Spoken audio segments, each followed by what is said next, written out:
జీవుడే గార్హపత్య అగ్ని. దానిలో నుంచి వ్యక్తమయ్యే రెండవ అగ్ని మనస్సు. మనస్సు ఆహ్వనీయ అగ్ని. దానిలో వెనుక చెప్పిన హవిస్సును వేస్తారు.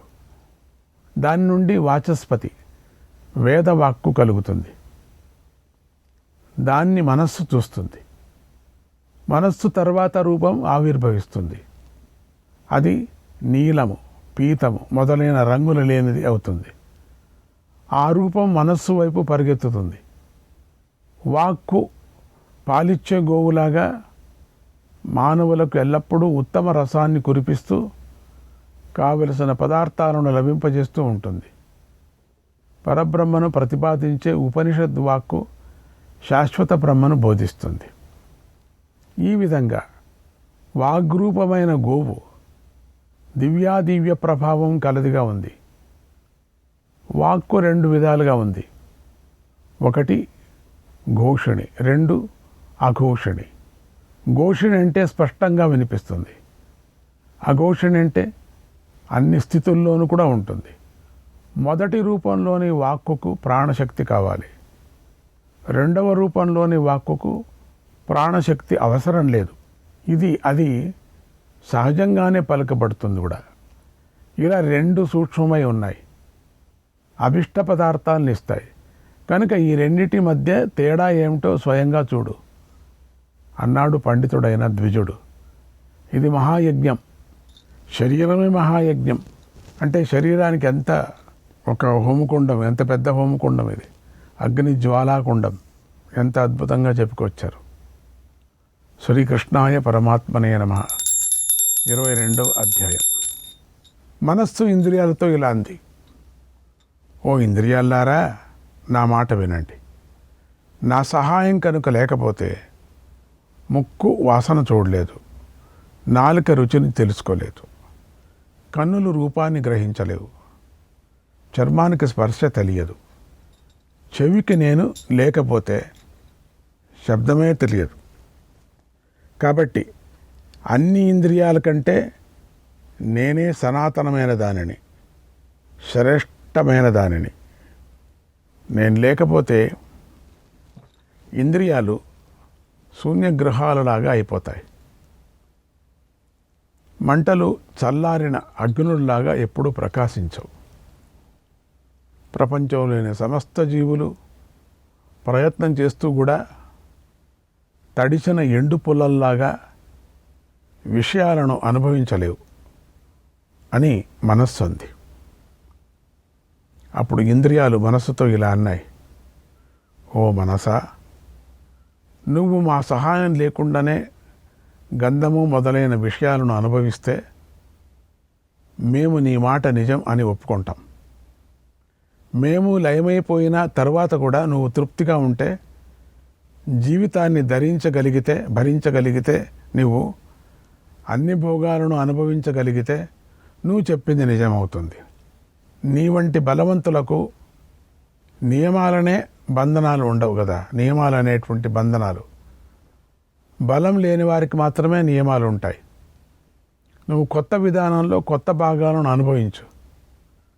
మా ఎంగిలి తినటం నీకు తగింది కాదు.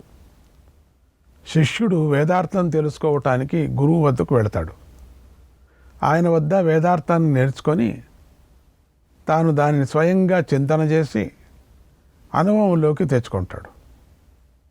అలాగే నువ్వు నిద్రించే సమయంలోనూ మేలుకొనే సమయంలోనూ మేము చూపించే విషయాలనే అనుభవిస్తూ ఉంటావు. ఒకటి మాత్రం నిజం: నువ్వు మా సహాయం లేకుండా ఏ విషయాన్ని అనుభవించలేవు. అలాగే నువ్వు లేకపోతే మాకు ఆనందం కలగదు అన్న ఇంద్రియాలు.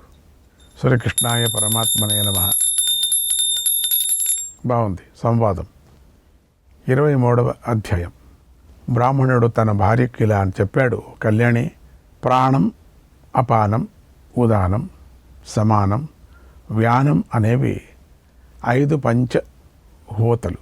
పంచహోతలు ఏది? ఇది ప్రాణం, అపానం, ఉదానం, సమానం, వ్యానం అనేవి, ప్రాణాపాన ఉదాన సమాన వ్యానం అనేవి 5 పంచహోతలు. విద్వాంసులు వీటిని సర్వశ్రేష్టాలు అంటారు అన్నాడు.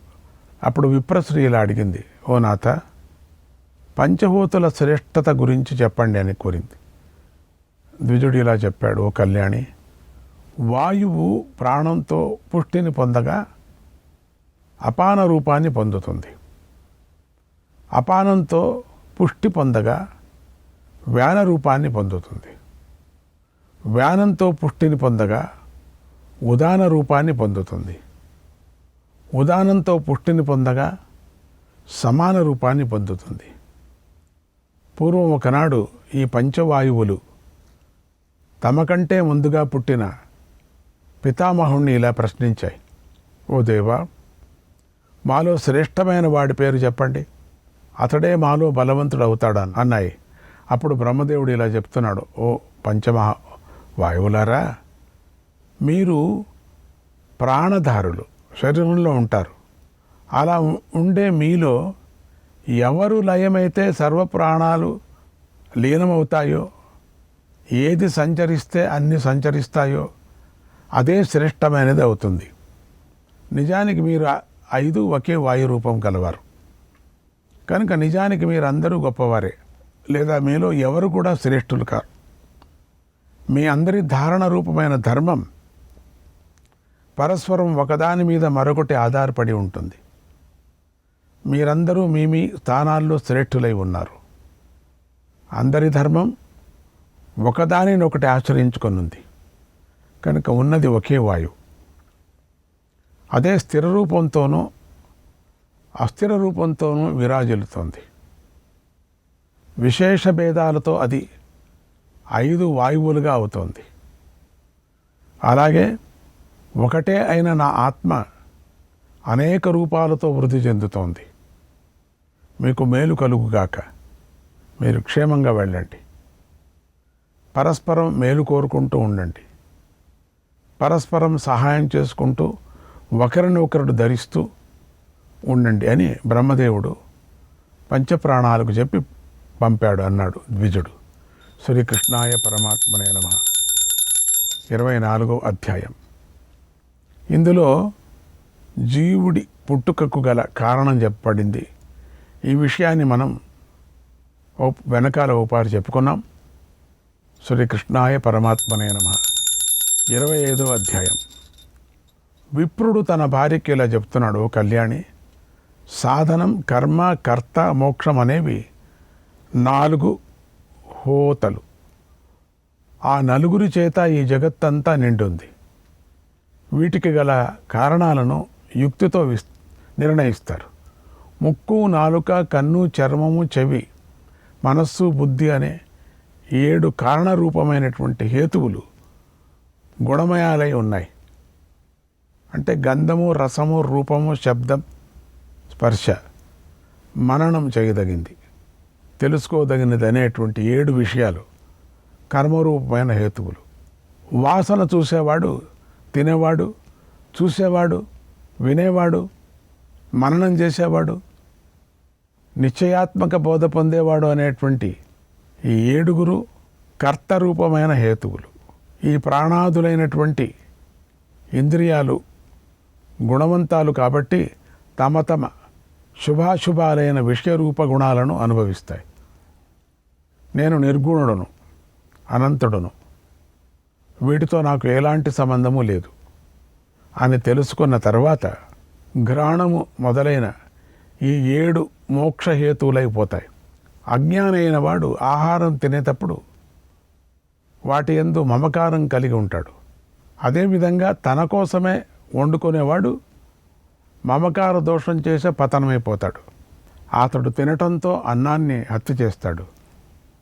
దాన్ని హతం చేసి తాను దాని చేత హతుడైపోతాడు. ఈ అన్నం తినేవాడు అంటే అన్నం చేత సూచించబడే సమస్త ప్రపంచాన్ని తనలో లీనం చేసుకునేవాడు ఈశ్వరుడవుతాడు. అతడు సర్వసమర్థుడై మళ్ళీ అన్నాదులు పుట్టించేవాడవుతాడు. ఆ అన్నం వల్ల ఆ విద్వాంసుడిలో సూక్ష్మాతి సూక్ష్మమైన దోషం కూడా కలగదు. మనస్సుతో తెలుసుకునేది, మాటలతో చెప్పేది, చెవితో వినేది, కంటితో చూసేది, చర్మంతో తాకేది, ముక్కుతో వాసన చూసేది అనే ఈ 6 విషయాలనే అనేటువంటి హవిస్సులను, మనస్సు మొదలైన 6 ఇంద్రియాలను సంయమనంతో వాటినే హోమం చేయాలి. సంయమనంతో. ఆ హోమానికి సంయమనంతో ఆ హోమానికి అధిష్టానమైన గుణవంతుడు అగ్నిరూపుడైన పరమాత్మ. ఆ పరమాత్మ నా శరీర మనస్సులలో ప్రకాశిస్తున్నాడు. నేను యోగమనే యజ్ఞాన్ని ఆచరించటం మొదలుపెట్టాను అన్నాడు ద్విజుడు. శ్రీకృష్ణాయ పరమాత్మనే నమః. 26వ అధ్యాయం. ద్విజుడు తన పత్నికి ఇలా చెప్పాడు: ఓ కళ్యాణి, ఈ జగత్తును శాసించేవాడు ఒక్కడే ఉన్నాడు. మరో శాసకుడు లేనే లేడు. ఆ శాసకుడే పరమాత్మ. ఆ పరమాత్మ హృదయంలో ఉన్నాడు. నేను ఆ పరమాత్మను గురించే చెబుతున్నాను. నీరు ఎటవాలుగా ఉన్న చోటు నుంచి క్రిందికి ప్రవహిస్తుంది, ఎటవాలుగా ఉన్నటువంటి పైనుంచి కిందికి. అలాగే నేను కూడా పరమాత్మ ప్రేరణతో ఆయన చెప్పిన పనినే చేస్తాను. గురువు ఒక్కడే ఉన్నాడు, మరొకడు లేడు. ఆయనే పరమాత్మ. హృదయంలో ఉండే ఆ పరమాత్మను గురించే నేను చెబుతున్నాను. దానవులందరూ ఎల్లప్పుడూ ఆ గురువు శాసనాన్ని అనుసరించారు. కానీ విపరీత బుద్ధితో ఆలోచించి తమకు నచ్చినట్టుగా ప్రవర్తించారు. అందువల్లే వారు పరాజయం పాలయ్యారు. నిజానికి ఆ పరమాత్మ ఒక్కడే బంధువు, రెండో వాడు లేడు. హృదయంలో ఉండే ఆయనను గురించి నేను చెబుతున్నాను. ఆయన ఉపదేశం వల్లనే బంధు సమూహం కలవారు అవుతారు. సప్తర్షులు కూడా ఆకాశంలో వెలుగుతున్నారు. శ్రోత ఒక్కడే ఉన్నాడు, రెండో వాడు లేడు. హృదయంలో ఉండే ఆ శ్రోతను గురించే నేను చెబుతున్నాను. ఇంద్రుడు ఆయననే గురువుని చేసుకొని గురుకుల వాసం చేశాడు. అందువల్లే ఆయన సర్వలోకాధిపతి అమరుడయ్యాడు. శత్రువు ఒక్కడే ఉన్నాడు, ఇంకొకడు లేడు.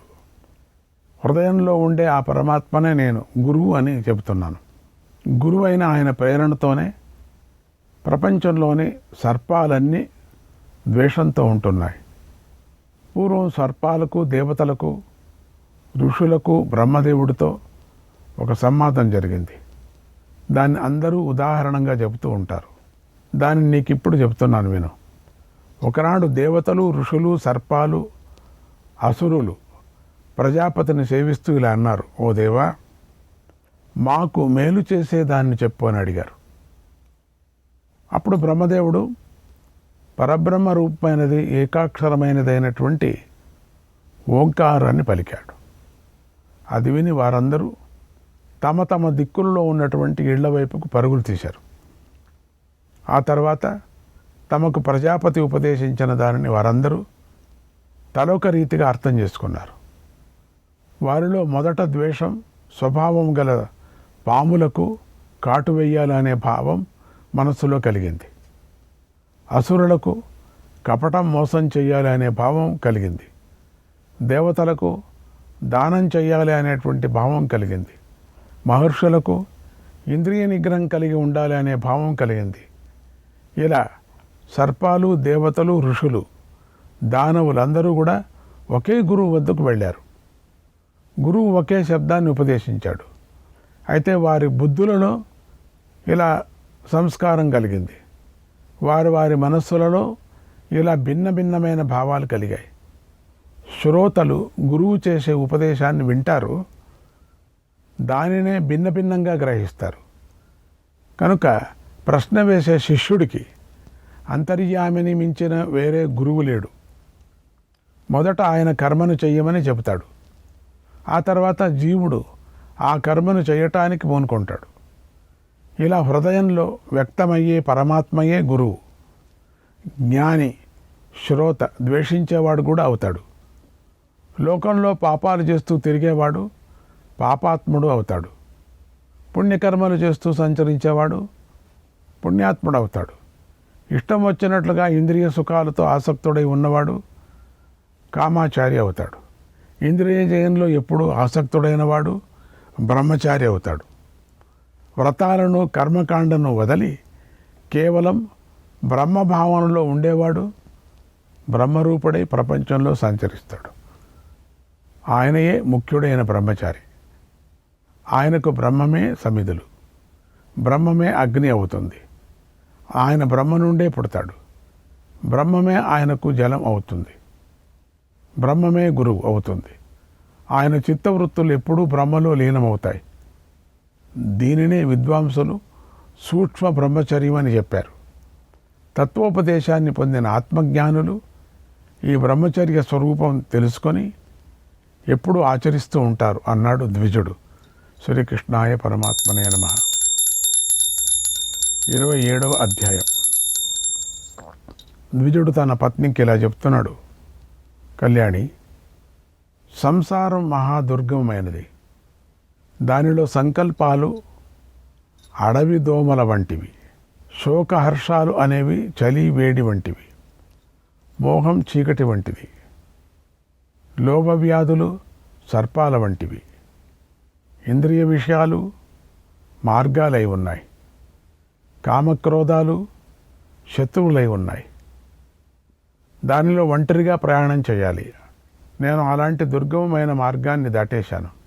ఇప్పుడు పరబ్రహ్మ అనే మహావనములోకి ప్రవేశించాను అన్నాడు. ద్విజుడి పత్ని ఇలా అడిగింది. ఓ బుద్ధిమంతుడా, ఇప్పుడు వనం ఎక్కడుంది? అక్కడ ఉండే చెట్లు, నదులు, కొండలు, పర్వతాలు గురించి చెప్పు. అవి ఎలా ఉంటాయి? ఇంతకీ ఆ వనం ఎంత దూరంలో ఉంది అని అడిగాడు.